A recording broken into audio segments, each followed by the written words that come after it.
Selamat pagi semuanya, gimana kabar kalian? Jadi di video kali ini, seperti biasa kita akan update ya untuk pergerakan dari market Bitcoin. Teman-teman, hari ini tanggal 7 November, hari Senin. Oke, kita akan dapat beberapa news hari ini meskipun mungkin nggak akan terlalu signifikan mempengaruhi market. Jadi di sini ada beberapa news dengan kepentingan 2 bintang. Salah satunya adalah ekspor dan impor di China, kemudian nanti akan ada neraca perdagangan juga di China, terus juga ada PDB di Indonesia. Dari European itu ada pidato ECB. Jadi kita nggak akan tahu, kita belum tahu dia akan membahas apa untuk pidatonya ini, tapi mungkin berpengaruh sama kebijakan dari Eropa ya menjelang winter nanti. Jadi ya mungkin market akan sedikit bergejolak, tapi mungkin event-event ini nggak bakalan terlalu berdampak yang signifikan terhadap pergerakan dari market. Ya itu aja sih untuk event hari Senin ini, mungkin nggak terlalu gimana-gimana. Kita akan langsung aja masuk ke price actionnya. Oh ya, tadi pagi aku dapat sharing bahwa Meta dikabarkan ini berekspektasi akan memulai melakukan layoff atau PHK karyawan. Ini mungkin juga akan berpengaruh nanti sama market saham, terutama saham Meta mungkin. Tapi kalau kita lihat dari segi pergerakan Bitcoin so far kemarin cuma mengalami koreksi wajar aja ya. Jadi dia turun sedikit dari kisaran 21,3 kira-kira, turunnya sampai 21,1, which is nggak terlalu dalam penurunannya.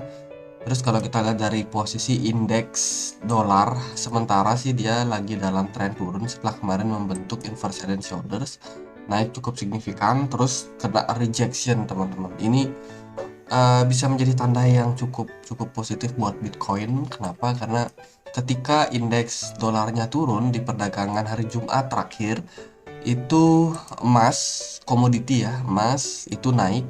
Terus juga ada oil naik signifikan, jadi minyak dunia naik lagi.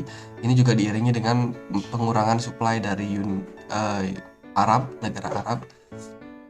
Terus juga dari Bitcoinnya ternyata ngepam waktu hari Jumat. Artinya adalah positif buat komoditi. Komoditi dapat sentimen positif, sementara dari indeks S&P 500. Nah ya, pas saya hapus ya. Jadi intinya indeks saham Amerika itu mengalami penurunan ya di hari Sabtu kemarin, dan kurang bagus tentunya berita-berita PHK seperti ini membuat harga saham perusahaan turun, sementara komoditi ternyata mengalami penguatan. Teman-teman, indikasinya adalah The Fed yang kemarin beberapa kali sudah menaikkan suku bunga itu ternyata berhasil dalam hal membuat perusahaan itu mempersulit atau ya kesulitan produksi. Jadi ini perlu buat dilakukan untuk meredam yang namanya inflasi. Jadi PHK karyawan adalah bagian daripada cara untuk menurunkan inflasi atau proses dalam penurunan inflasi. So ini direspon positif oleh market komoditi, which is ya Bitcoin naik, emas naik, kemudian ya komoditi yang lain juga ikutan kena trigger. Terus gimana nih? Kalau dari progresnya sendiri, Bitcoin masih cukup positif. Dia ketika bertahan di kisaran 21.000, ini sebenarnya merupakan tanda yang bisa dibilang tidak buruk ya. Selama dia belum ada dump, kemarin juga dari segi pergerakan cenderung sideways. Tidak ada dump yang signifikan yang sebenarnya memberikan indikasi bahwa hari ini ada potensial kembali untuk mengalami tren penguatan.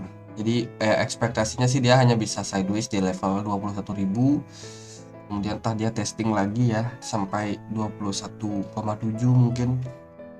Kemudian ya mungkin kalau nggak bisa bertahan, mungkin masih sideways di atas atau di bawah daripada level resistance yang terbentuk di kisaran 21.700. Kalau momentumnya cukup bagus, mungkin aja Bitcoin bisa kembali melanjutkan tren penguatan ke 22.000. Itu sih ekspektasi untuk jangka waktu dekat, dan sepertinya Bitcoin nggak bakalan ngepump tinggi lagi ya teman-teman. Kalau kita lihat dia memang bergerak di dalam sebuah range rising wedge pattern. Dan ya kalau seandainya nih volume perdagangan Bitcoin justru tinggi, ngepump Bitcoin naik sampai ke 22.600 misalkan, berarti dia terkonfirmasi bahwa dia sudah breakout daripada level tersebut, dan pola falling wedge ini mungkin tidak akan berlaku kembali, atau rising wedge maksudnya. Sorry teman-teman. Oke, kita lanjut. Terus gimana kalau dari time frame kecil? Kalau dari time frame kecil, saya hapus bentar ya. Nah, dari time frame 1 jam, kita bisa melihat pergerakan Bitcoin so far ya masih terbilang sideways. Mungkin dia agak-agak bergerak di dalam sebuah bull flag ya.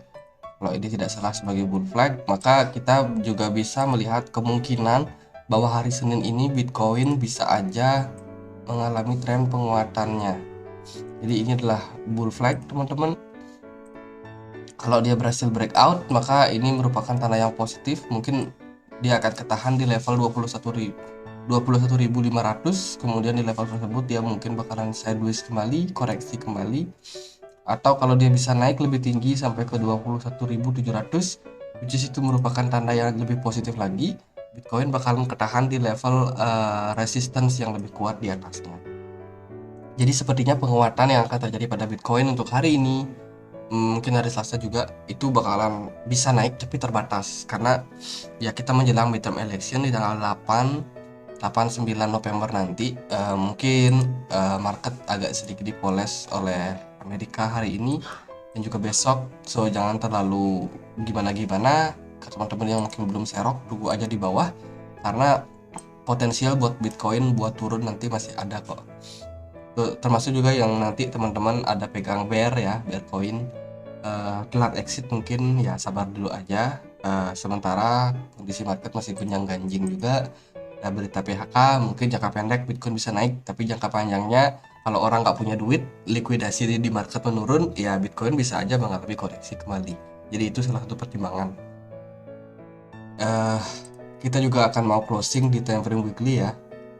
So far sih kalau Bitcoin bisa mempertahankan posisi saat ini di time frame weekly, berarti kita akan close dengan satu candle hijau, which is tandanya bagus. Ada 3 candle hijau yang menandakan bahwa posisi Bitcoin saat ini cukup positif.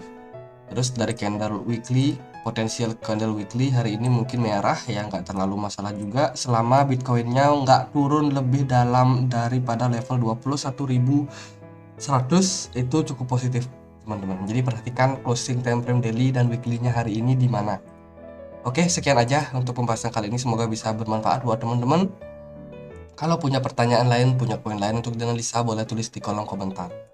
Kita juga punya komunitas diskusi di Telegram, boleh join, linknya temukan di kolom deskripsi. Oke, sekian aja. Akhir kata saya Andre, terima kasih.